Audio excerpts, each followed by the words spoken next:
Hello friends, Clage back with another Punishing Grey Raven guide today, and we are going to be talking about our newest S-Rank Lightning Amplifier, Helentine Lacrimosa. Helentine arrives with both the Lightning element as well as the Glaciation elemental effect, and will be replacing Feral 21 as the primary Lightning Amplifier, or if you have been running Ishmael as the fill-in for the Lightning Amplifier, Helentine will also slot in over her. In addition, she will be replacing Alyssa Echo on the Glaciation team as the primary amplifier for that effect. As with all of my guides, this is going to focus solely on the lightning aspect of Helentine's kit. Once we get Glaciation War Zones on the actual servers and I get a chance to test out the new team and the new potential build options for the team, then I will do an updated Glaciation team guide with all the new abilities therein.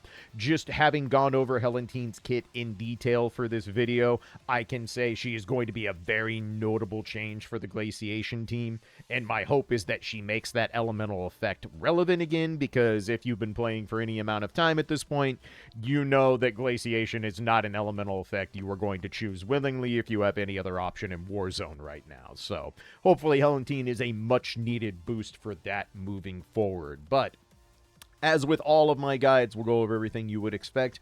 We will talk about Helentine's evolutions, her equipment, memory builds, Weapon and Cub. Also go over my pull and investment recommendations for Helentine, as well as the new very many vast options for the Lightning team composition, as well as, of course, a full combat demo and some sample rotations to get you started on playing Helentine. Before we get into all the nitty-gritty, I do want to remind everyone that Helentine is a completely free-to-obtain character. She, just like Nervatia and Teddy Pryor, is available in the service shop with 50 of her character shards, a copy of her weapon, and a copy of her cub. All can be obtained completely for free by doing the weekly service missions that will be available for the duration of the patch. As long as you are going through these and making sure they're knocked out each week, you will be able to get everything out of the shop entirely for free. In addition, just like Nervatia Pryor, Helentine does have a unique banner you can roll on with a notable amount of kickback rewards depending on how much you want to pull. So for every 60 pulls, aka getting yourself a single copy of Helentine guaranteed if you have to go to pity, you'll get 3,000 orange cards back, and you will get either a copy of her weapon, a copy of her cub, or a memory resonance, there's only one. This repeats depending on how deep you want to go for Helentine. If you have extra cards available right now, I do strongly recommend getting at least one copy of Helentine out of the gacha. Reason being for that is if you pull her out of the gacha, that means you don't have to spend a full 50 shards summoning her via the shard mechanic. That allows you to allocate all 50 of the shards in the service shop to evolving her. That by itself will get her to double S all on its lonesome. And then in addition to that, with the extra shards that you can get either out of the Pain Cage shop, because just like all characters, you'll be able to pick up your 30 shards here.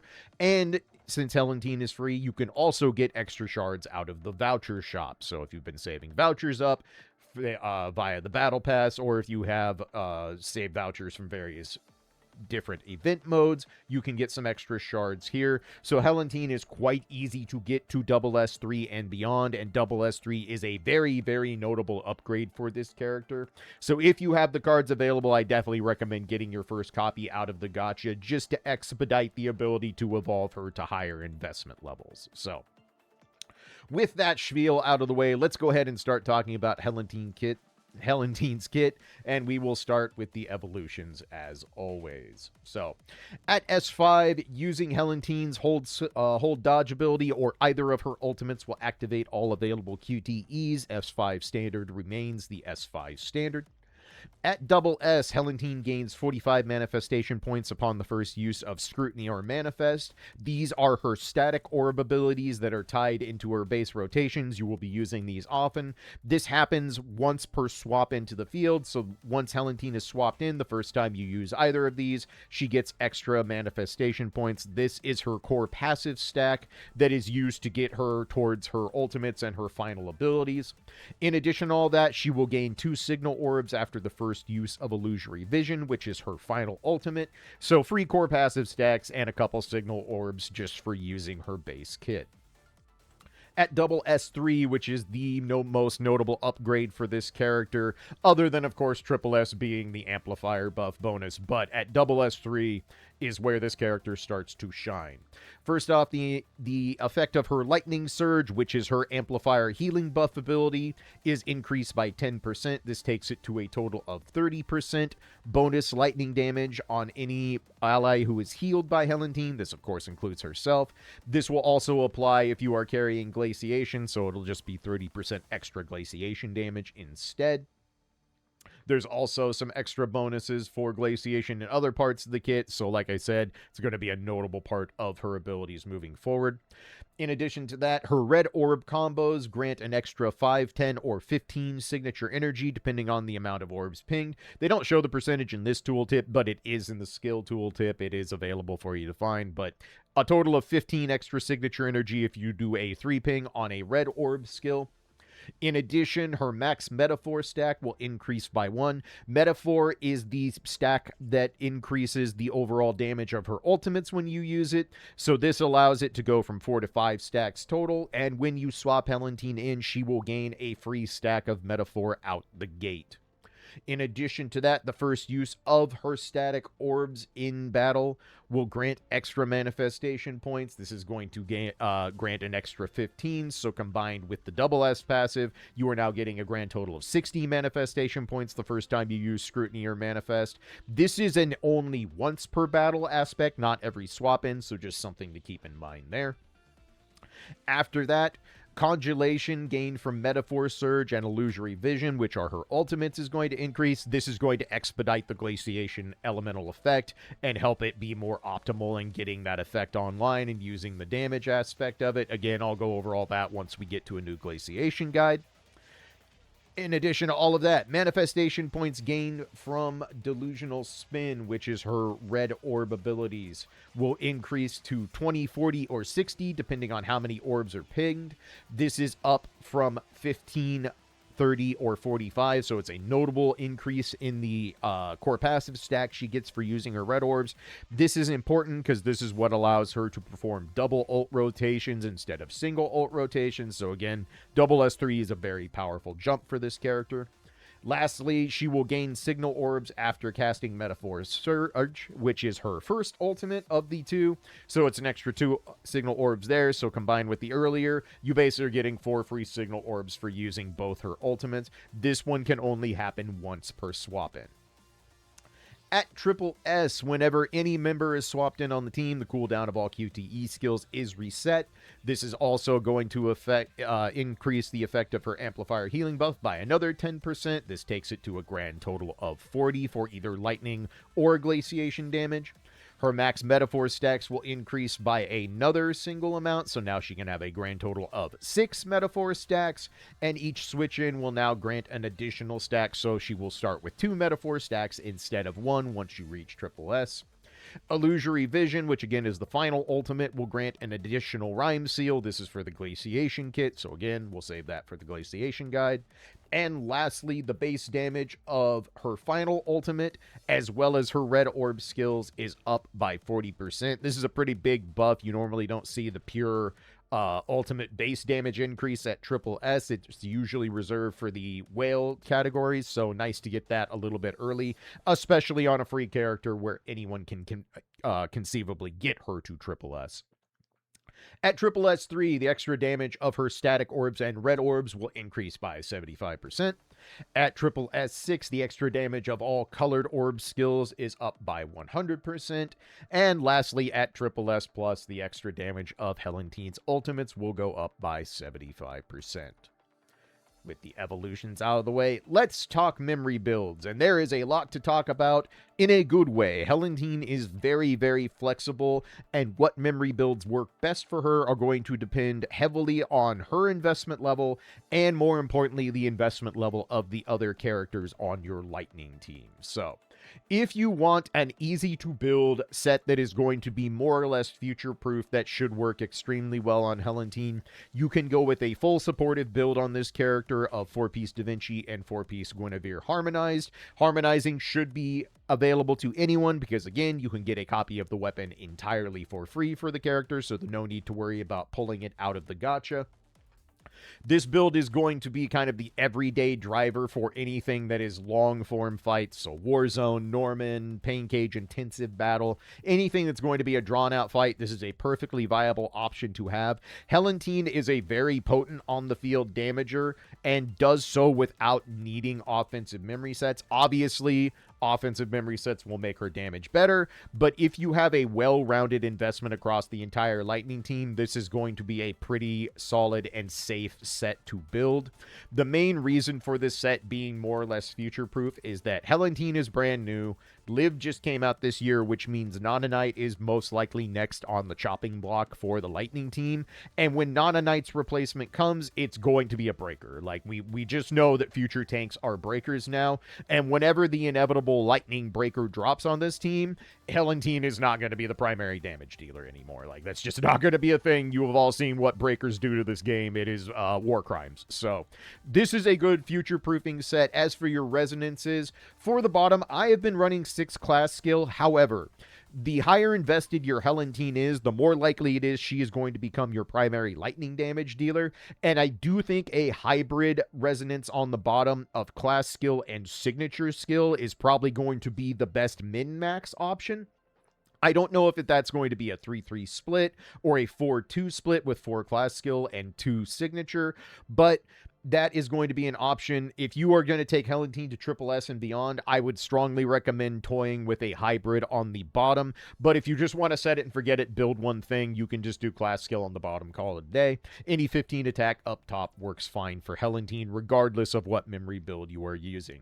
As for other potential memory build options, if you are going to be having Helentine be well invested, and I'm talking double S3 or higher, she is likely going to be your best burst damage dealer on the Lightning team at that point, at which point I would swap over to a fully damage-oriented build with Helentine. There are 2 ways to do this. You can either have her run 4-piece Heisen, and that is going to be effective if you are running, say, a double amplifier composition for a Pain Cage fight. You can have the other amplifier hold the supportive memories, and you can have Nana Knight take on Einstein for some extra shred, and then Helentine can run the Heisen set.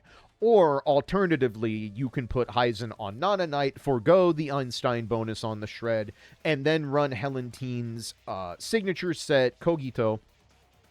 This is a okay signature set. It's actually pretty decent. In my testing, I think Heisen is slightly more personal damage, but just having Heisen anywhere on the Lightning team is kind of your goal. So if you can fit this on Nana Knight instead and you want to run her specific personal signature set, this will be a bit of damage that is really, really solid. I think either option is fine, but make sure Heisen is somewhere on the team is the important part. So I just did the burst setup with Heisen and Kadi.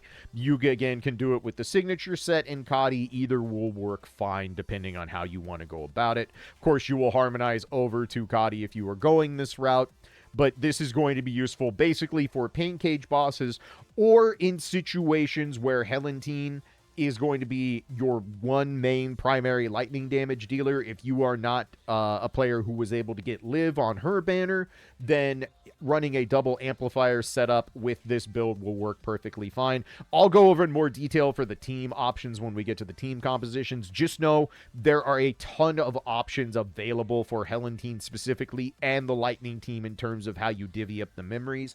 Another option to go with if you want to is to do a hybrid set where you are running the meta Lightning team of Helentine, Liv, and Nanami. In this case, you can do either Heisen or her 4-piece signature set, Kogito, and then 4-piece Guinevere. In this situation, you would have Nanami taking on the 4-piece Da Vinci set alongside her signature memory set, having her be the Da Vinci bot moving forward.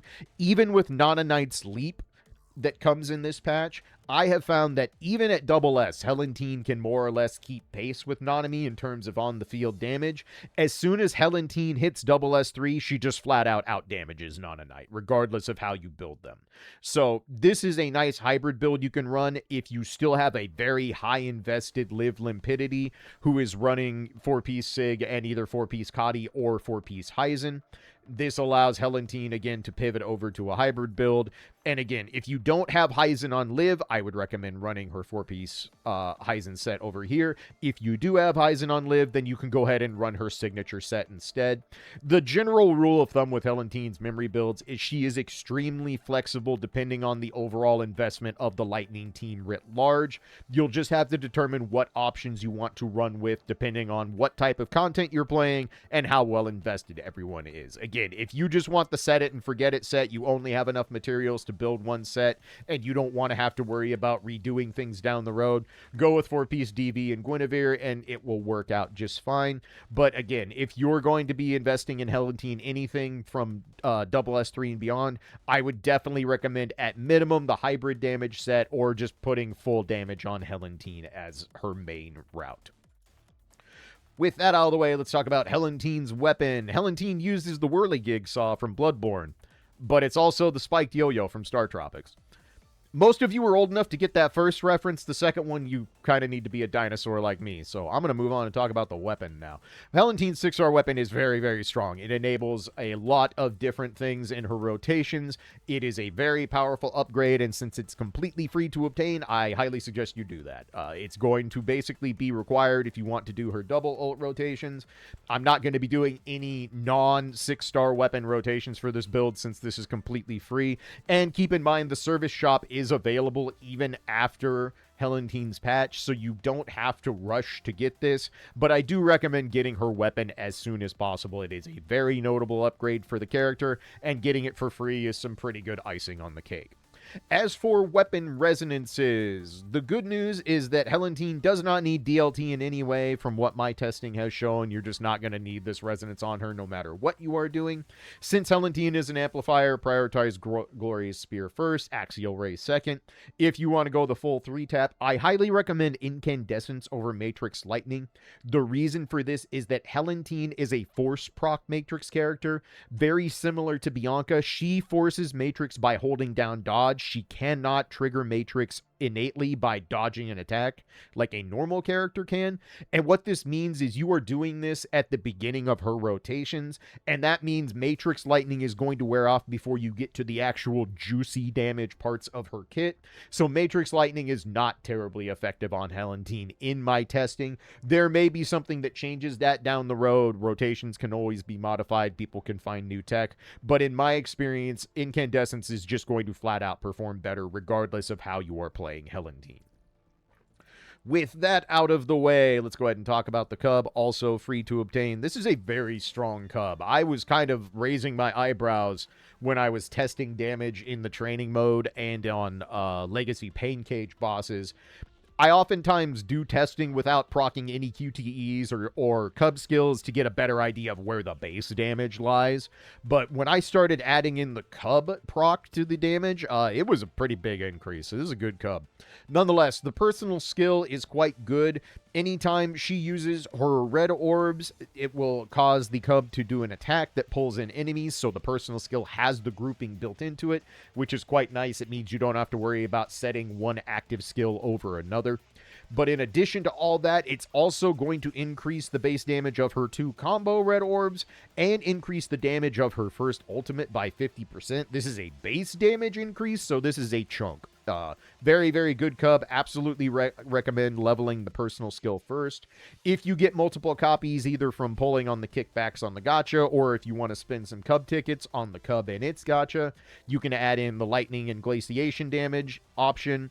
And then after that, the extra damage bonus anytime you use the Cub active skill. Of course, you want to go for the full amount of skills. The others are available as well. As mentioned, the active skills have no grouping, so just pick whichever one you like more. They perform fairly similarly in my testing, but both are perfectly fine options regardless of what you're doing. Absolutely grab a copy of the Cub. It is very strong. So, All of that out of the way, what are my pull and investment recommendations for Helentine? Well, again, completely free character at the bare minimum. No matter what, you should go to double S with the 6-star weapon and the cub. I do, again, highly recommend, if you can at all afford it, getting a copy out of the gacha or saving up vouchers to buy extra shards so you can take Helentine to double S3. Double S3 is where this character just flat out becomes the best lightning damage dealer of the 3 characters, and she will be very strong both for long form fights in Warzone as well as burst fights in Pain Cage. So if you can get to double S3 right out the gate, that will serve you quite well. Of course, as a free amplifier, your long-term goal for Helentine should be at least triple S with her weapon and her cub. If you want to go all the way to triple S plus, you can definitely do that. Again, I think whenever we get our lightning breaker, that's obviously going to relegate Helentine back down to being a sub DPS, but we have no idea when that's going to happen, so feel free to invest heavily in her. She is a very strong character. Next, we are going to get into what is probably going to be the most lengthy part of the intro. I'm not going to lie to you all. The Lightning team compositions have a lot to talk about. And again, it's not in a bad way. It's just that there are so many ways to go about it depending on your investment levels. So let's take a look at all our potential options here. So the meta Lightning team moving forward, if you have everyone available, will be Nana Knight as the starter, acting as the tank, doing the main shred. Liv Limpidity as the leader. I still think keeping Liv as the leader is the better overall choice, unless your Helentine is going to be absolutely maxed out. If you're taking this character to whale level evolutions and you don't have a highly invested Liv, you can definitely swap Helentine over the leader. And then Helentine, of course, acting as the damage dealer and support with her amplifier abilities.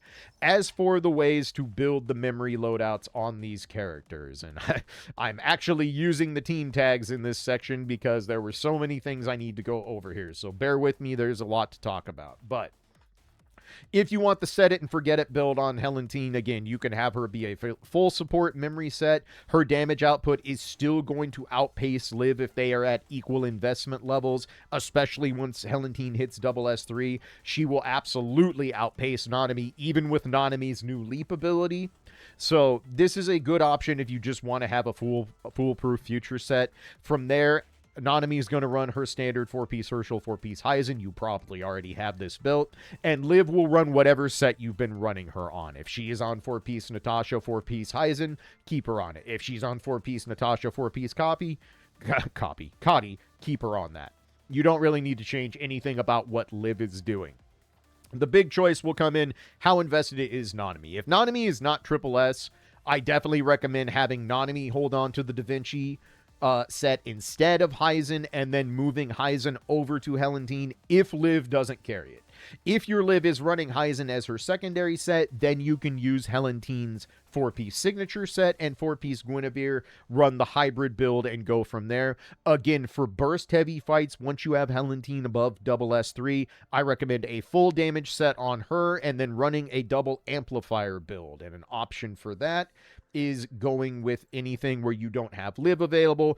So running your best built amplifier that is not Ishmael, because one, Ishmael cannot observe anything if there is a tank and an amplifier already on the team, and two, don't use a physical amplifier.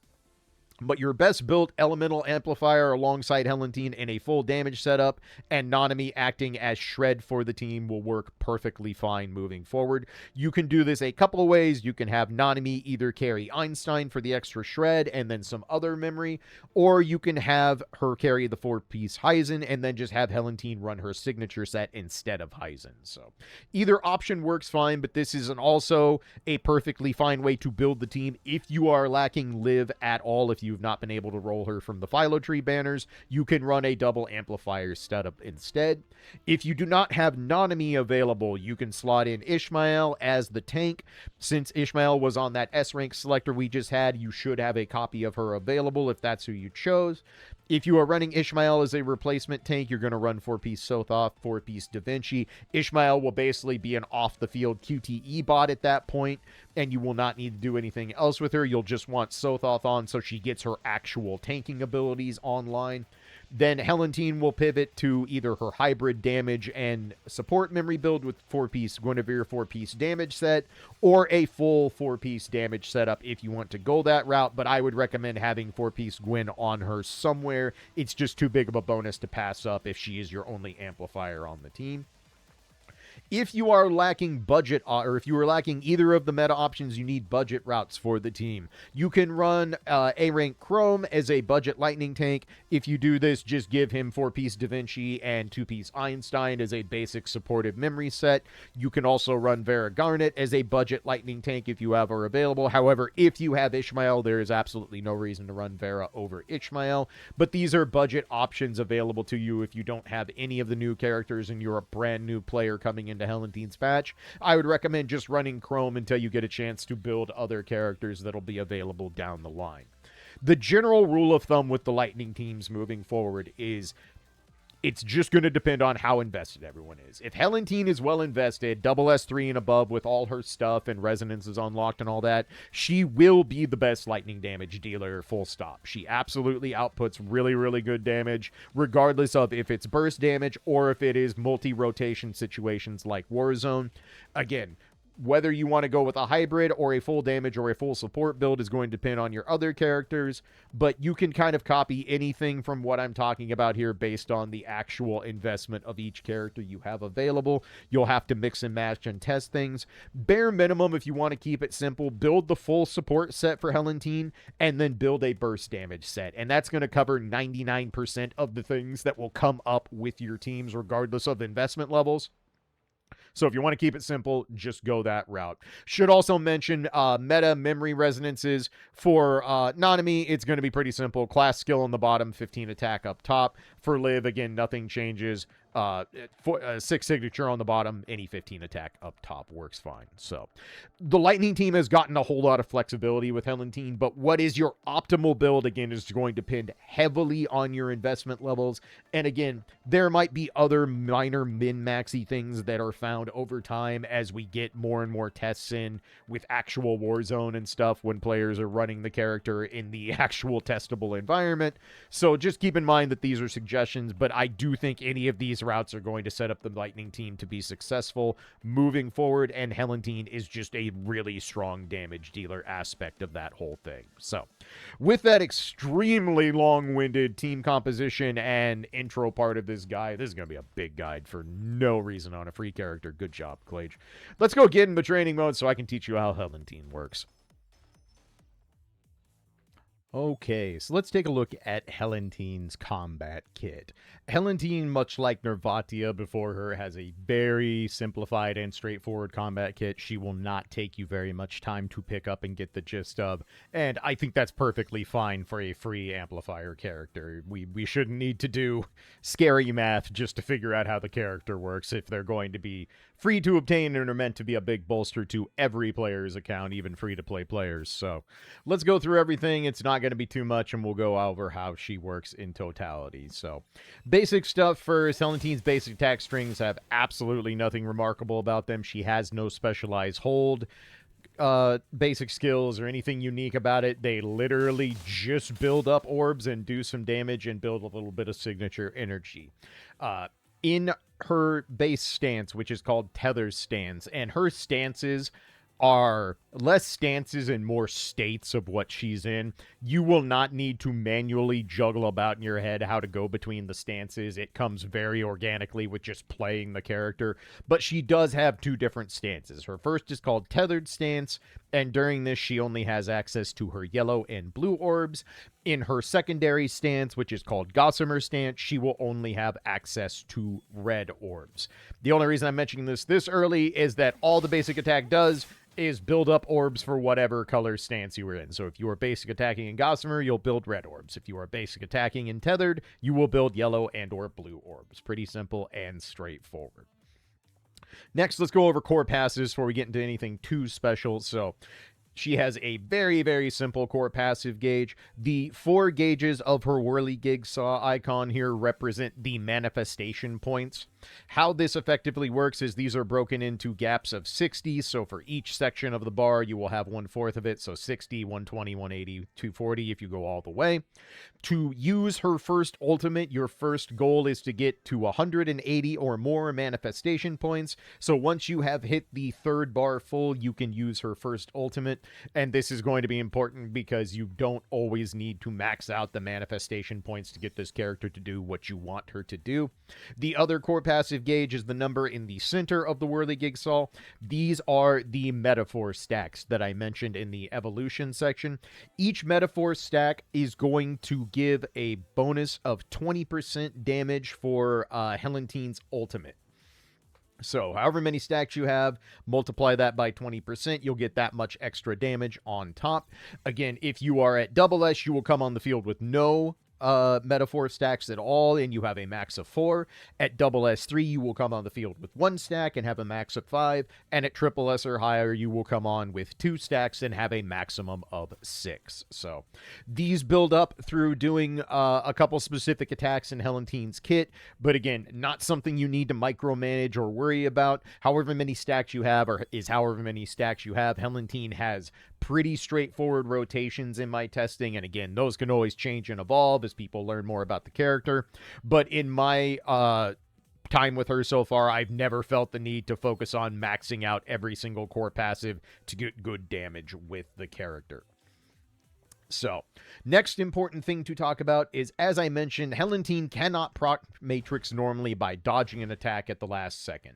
The only way Helentine can proc a Matrix is to hold dodge. This is identical to someone like Bianca or any of the other characters that have had unique hold dodge to proc the thing aspects of their kit.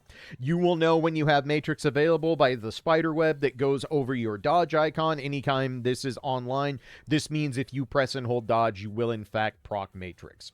This comes with its own skill. One of two things will happen. If you are close to the enemy, what will happen is Helentine will do a slightly faster animation, proc Matrix, and now you get the full effects of Matrix. Your orbs are Matrix pings, and of course you get the bonuses that come with any sort of hyper Matrix deduction, any kind of that stuff. Let me reset here real quick. If you hold the dodge from very far away, Helentine will do a slightly longer animation and pull herself towards the enemy. It has the exact same effects. It's just that if you are further away, this animation does take a slight bit longer. This becomes a factor when you are playing the character at double S3 or higher, as it will impact the ability to do double ult rotations within the amplifier window. I'll explain that more in the rotation section, but just note that anytime you can, you want to proc this up close against a character for it to have the quicker animation. Once you proc Matrix, then we can talk about her orbs. So again, in tethered stance, we have yellow and blue orbs available, and then Helentine will always have a static white orb that is in the very first orb slot. This orb becomes active after any use of a 3-ping of any type, regardless of what stance you are in. So in tethered stance, if we go ahead and use our hold dodge to proc Matrix, and then I use the first yellow orb, you'll see right after that, the static orb lights up and is now available for use. This is a time limit thing. You cannot just store this and use it whenever you want it. You want to be using this as soon as it's available. It's actually very important for her rotation, regardless of what level investment you have her as. But let me show you how the static orb works. So again, I'm going to go ahead and force proc Matrix. We'll use a 3-ping, and then if we tap the static orb, anytime you tap the static orb in tethered stance, what's going to happen is she is going to swap over to her Gossamer stance, and orbs that have been pinged are now stored on the top bar behind the front orbs, which are now only red because we are now in the secondary stance. So however many orbs you ping are basically stored. There are ways to store extra of these depending on what level of evolution you have. Actually, no, this is not tied to her evolution. I lied. This is just based in her basic skill kit. But for every orb you use, it basically gets stored up here. And these orbs, much like other characters with 2 different sets of orbs, transition from one to the other. So unspent orbs will be transferred over to the next available stance, regardless of which one that is. And these two flow back and forth from one another pretty organically. It's not too hard to pick up. So, now that we are in Gossamer's stance, we have access to our red orbs. The red orbs are actually combo orbs, so you can do up to 3 sets of 3 pings for 3 different cycles of red orbs. So if we do 1, and then 2, and then 3, you will see we build up more manifestation gauge, and after using 3 pings, the static orb comes online again for a brief period of time, and this allows us to do a different static orb. Basically what happens is there is a different static orb attack depending on if you pinged a yellow 3 ping, a blue 3 ping, or a red 3 ping. They all have very similar animations. The damages are slightly different, but for the most part, they are almost all identical skills with just slightly differing animations. All you need to know is after 3 ping, your next move is going to be to tap the static orb unless you are doing the red orb combo, and how much of the combo you do will depend upon your investment, and I'll expound more on that when we get to the rotations. But general rule of thumb with this character is very simple. You force proc matrix with hold dodge, use your orb to ping the static orb, get yourself into Gossamer stance to use red orbs to ping another static orb, and that will get you online to use her actual ultimate. So let's kind of show you the basic game flow for the character. Do want to note that the character does have a bring-in attack, and it does build a small amount of manifestation points, as you can see right here. If you do her bring-in and it is not close enough to the enemy, she will not get those manifestation points. In my experience, this isn't a huge deal for rotation. She organically is going to build enough manifestation points for it to not be a problem, but extra free core passive is extra free core passive. Take it where you get it. So let's go through what the basic cycle for Helentine looks like. So as you bring her on the field, your first goal is always going to be to proc matrix. This character does have a pretty finite amount of orbs, and again, because we aren't using basics to build orbs, we're not using deadline timing. She does not build an orb economy by just standing around and letting time pass, so it's very important that you're always using matrix and 3 pings. I know that's not revelatory information for PGR, but it is very important for this character. So we proc our matrix, we use an orb, we use the static orb. Now I'm going to do all 3 combos, use the static orb, and you'll see now we have an entire full bar of the manifestation points, which means since we're above 180, our first ultimate is now online, and that allows us to proc it. This will activate QTEs if you're S5 or higher. And after this, you will see we have gained more metaphor stacks, we have consumed the manifest points, and now the full ultimate is online. How the manifestation points work is you need 180 to be able to use the first ultimate, as I said. But for every bar that's filled here, you get another metaphor stack. So if you are at 180, you are guaranteed to get a minimum of 3 metaphor stacks. And that's even if you are at double S and you don't come on the field with any stacked up.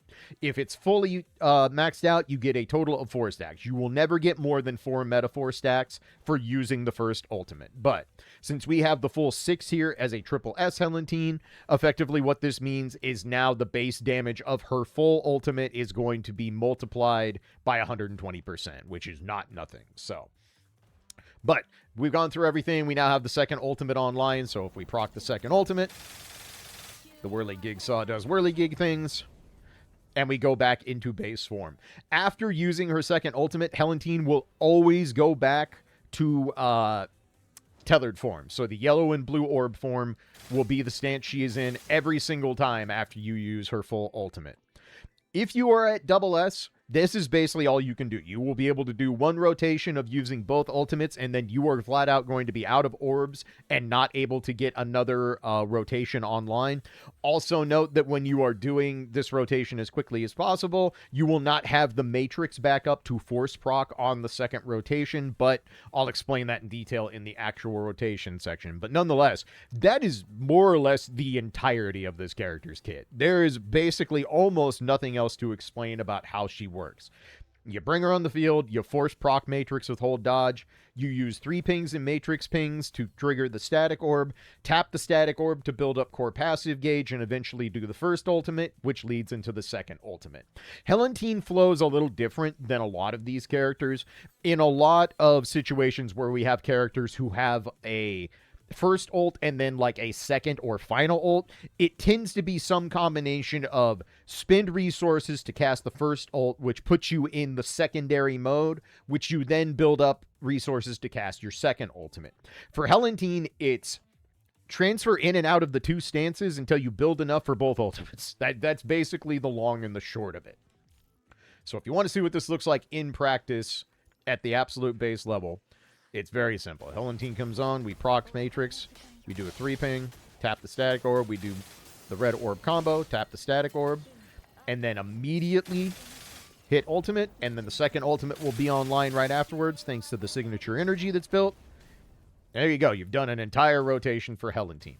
I also want to note that your first ping out of using the full ultimate, regardless of what evolution you are at, will count as a 3-ping.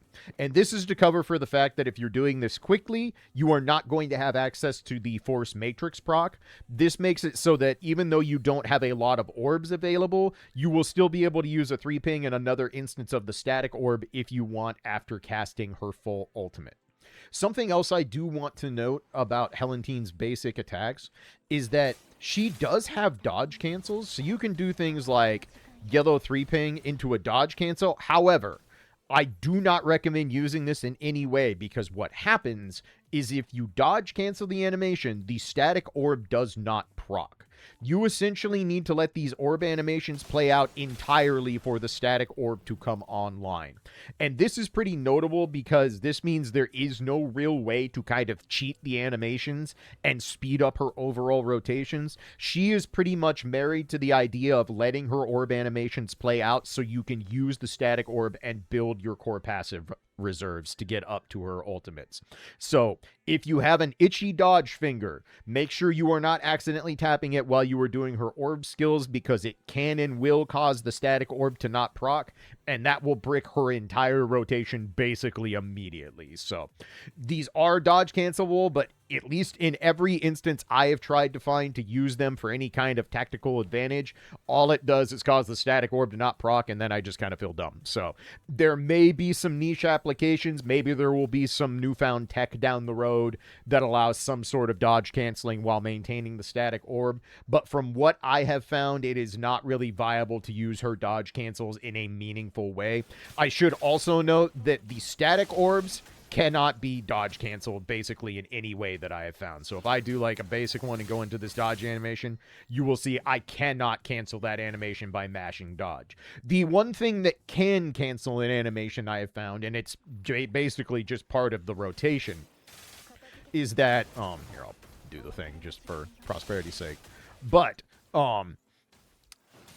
if you use her static orb, you can cancel this animation by mashing on the ultimate, I have found, if you are using at least 2 combos of the red orbs, if I remember correctly. This was kind of weird, and it's felt a little inconsistent, so there might be something here that is just either a minor bug, or it may not actually be a thing, and I might just be misreading animations. That does happen sometimes when you stare at the same rotation for, we're not going to talk about how many hours.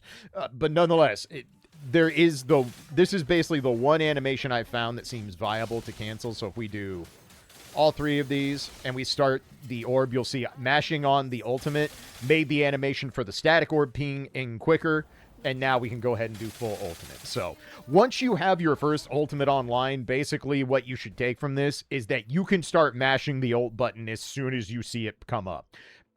It looks like some of these static orb animations will cancel early with ultimate. I've had some of them not cancel early, and I don't know if that's just a missed input, a bug, or anything in between, but there's no real reason to not just mash the button to kind of guarantee the ultimate comes out. So something to keep in mind there. Other than that, that's Helentine. That's the whole kit. She is very, very simple to pick up. She is very easy to play.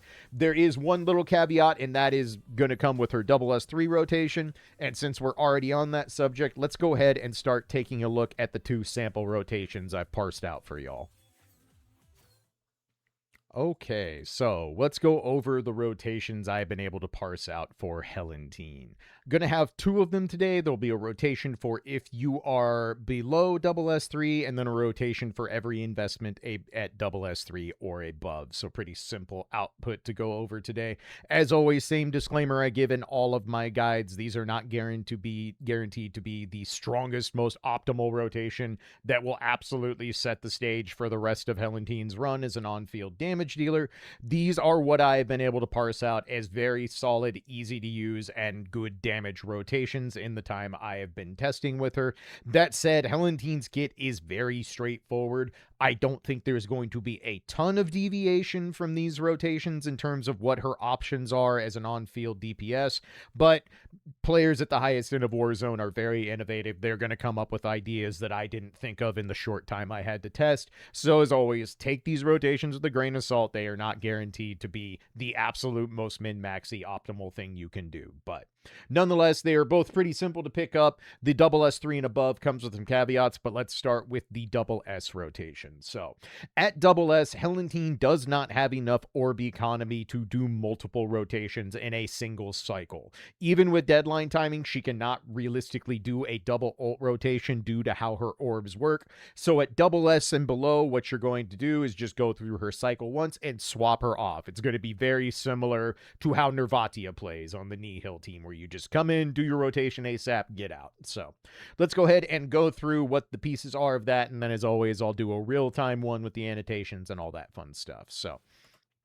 as always, we swap only in, as mentioned. You'll want to be close to the enemy if at all possible, just for the extra manifestation points. But as soon as you come on the field, regardless of which rotation you're doing, the first thing you're going to do is immediately hold dodge to proc the matrix that she gets by holding down dodge and getting the forced proc and getting things started. This will give you a matrix proc to play with your orbs, and that's going to assure you don't run out of orbs doing the rotation. So from here, very straightforward.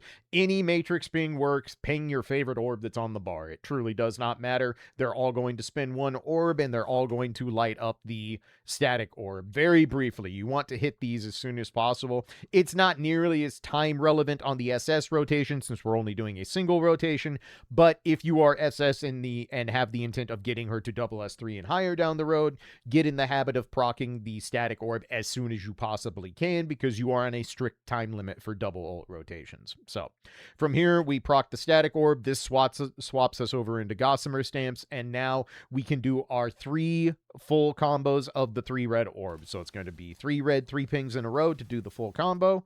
As soon as the last one goes off, tap the static orb when it's available. This will cause the static orb animation to play out, and as you can see, our first ultimate is online, so go ahead and mash on that. Your first ultimate will come out, and if you've done this rotation, the moment this ultimate ends, the second ultimate is going to be available, so just keep mashing ultimate, and you effectively turn both ultimates into one single long ultimate animation. So from there, you just swap out, move to your next attacker, and that's the entire double S rotation in a nutshell. Very, very simple, very, very straightforward. If you are just picking the character up and only getting the free stuff out of the service shop and nothing else, you can learn this, and you're basically set to go for the rest of time. So let's go ahead, do this one in real time, and maybe we'll actually keep the rotation sections modestly short. That's a lie. The double S3 is going to take a minute. But nonetheless, let's go ahead. Helentine, double S and below single ult rotation. Swap in, hold dodge, matrix orb, static orb, 3 red, 3 pings, static orb, ult 1. Out of ult 1, do ult 2. Swap to your next attacker. There you go. Double S. It's just that easy. You are now playing the character. So let's go move over to the more complex double S3 rotation. And by complex, I just mean it's longer. It's really not hard. But there is some nuance that needs to be discussed to make sure it operates as we want it to. But let's go ahead and talk about that next. Okay, so once we hit double S3 with Helentine, her red orbs now produce more signature energy and build up everything a little bit faster, and that's going to enable us to cut short the 3 red, 3 ping combo, shorten it down, use less orbs, and this enables a double ult rotation. This double ult rotation I'm going to show you also will fit in a amplifier window for both sets of ultimates. However, it is a tight timing, and there are some caveats you'll want to make sure you're avoiding to make sure the rotation does fit within that double amplifier buff. So let's go ahead and go through what's really different here. The opening is going to be exactly the same as the double S rotation. First thing you do on field is hold dodge to proc matrix, and you're going to use any orb to proc a matrix ping, into the static orb to get into Gossamer's stance. So identical to the first rotation. From here, instead of doing 3 sets of red 3 pings, we are going to do 2 sets of red 3 pings. And this is all we're going to need to get the first ultimate online and get our second ultimate off. And this is going to save us just enough orbs to be able to do 2 ult rotations and get that within the amplifier window. So from here, 2 red 3 pings, then start mashing the static orb. Use your first ultimate.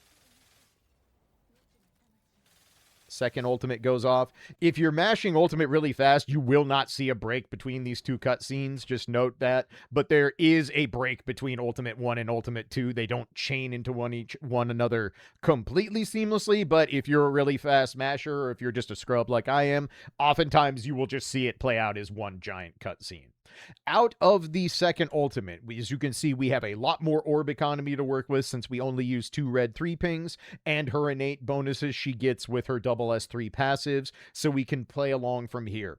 The nice part is, as I mentioned, after using her full ultimate the first time, the next orb you ping is going to be a guaranteed 3 ping. So that goes ahead and covers that because we don't have the Force Matrix back online yet. You just ping the first orb in your slot and it's going to use 1 orb, count as a 3 ping. That gets the static orb back online. Using the static orb, we're already back in Gossamer stance. Gossamer stance, same thing as last time. We are going to do 2 sets of red 3 pings. That's going to give us enough to go into the second ultimate. So we do red 3 ping, static. And you'll see this brings the ultimate online. And as you can see, the amplifier buff is getting very close. You go into the static orb animation, hitting the ultimate as quickly as you can to get it to come out. And you'll see first ultimate comes out. Second ultimate comes out. And I'm going to try and stop this where I can. And as you can see, the amplifier buff is just barely still active. Just barely still active. So as long as you do all of this as quickly as possible, both these ultimate rotations fit within the amplifier window. Now, I want to point out a way that this does not work, and it could be very common for certain situations. So I'm going to queue up another video I have ahead here and explain what's going on. So I recorded a pain cage fight with Overlord here, and the reason I chose Overlord, 1, he's Lightning Weak. 2, he is one of the pain cage bosses you start very, very, very far away from. I mentioned in the combat demonstration that Helentine's hold dodge animation changes based on how close you are to the enemy.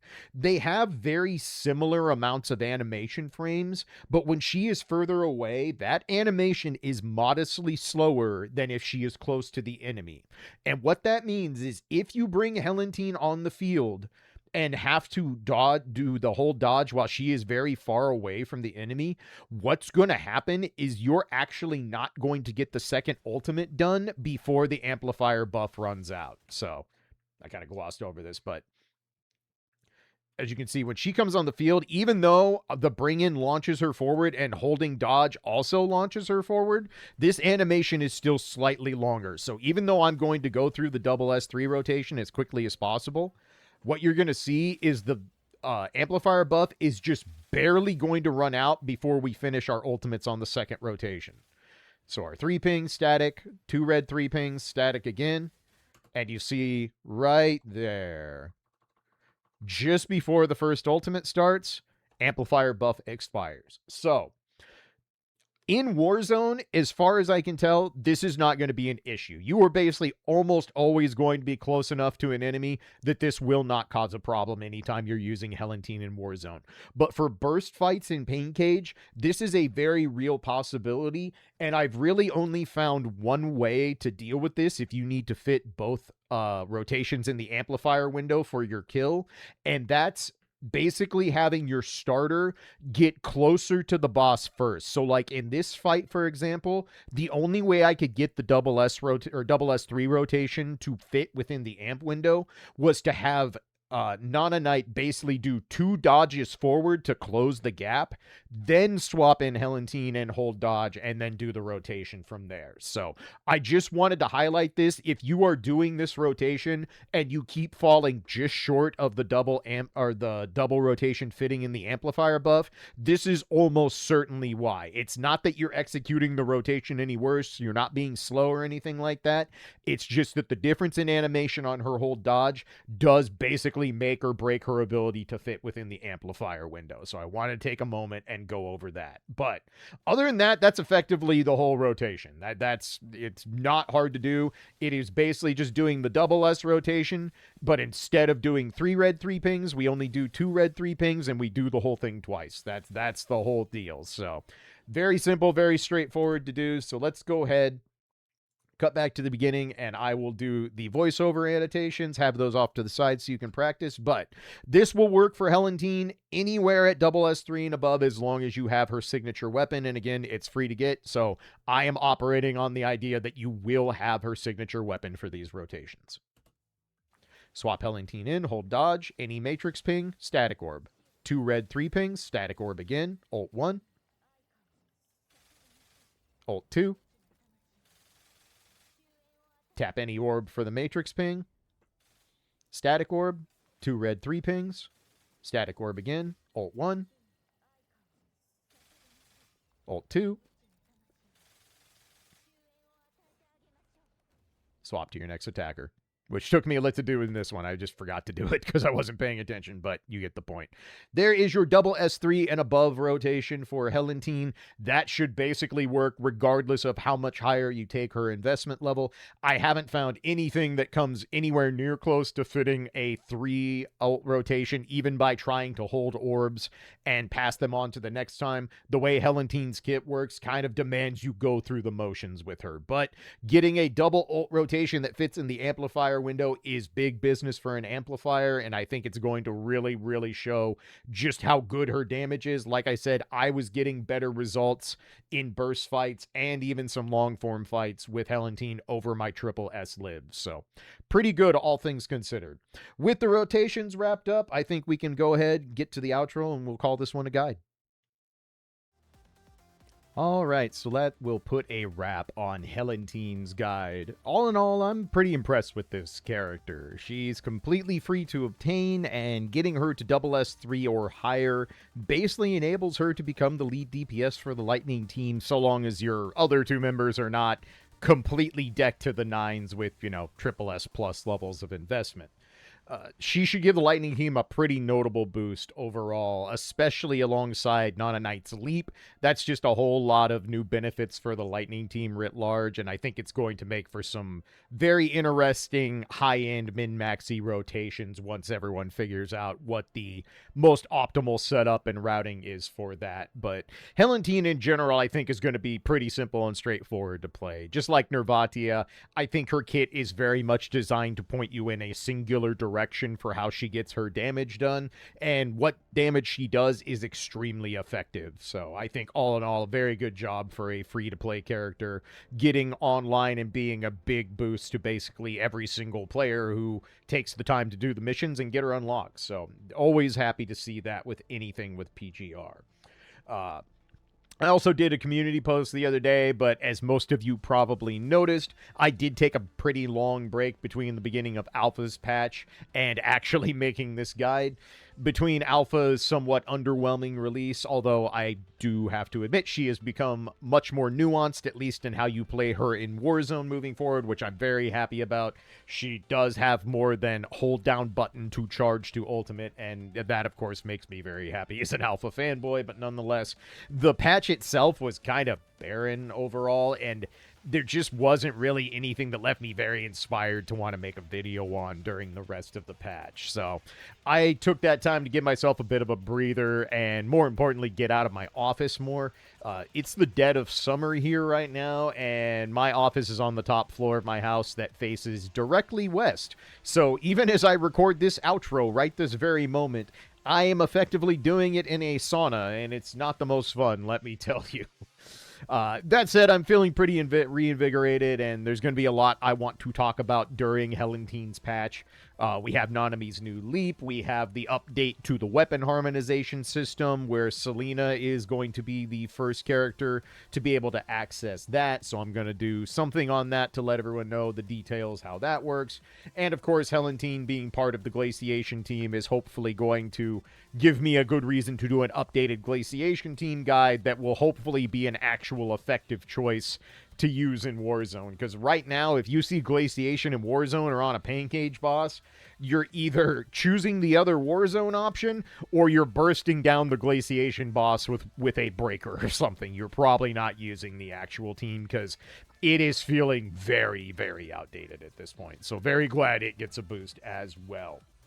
So, I've also got some other video topics in the back pocket I've been holding on to that I want to get to. Maybe during this patch, we'll see how everything plays out and what else I get work done on. But it's also my hope to begin what will be an extremely long journey of working on the next entry in the lore series, which of course is going to be on Survival Lucem.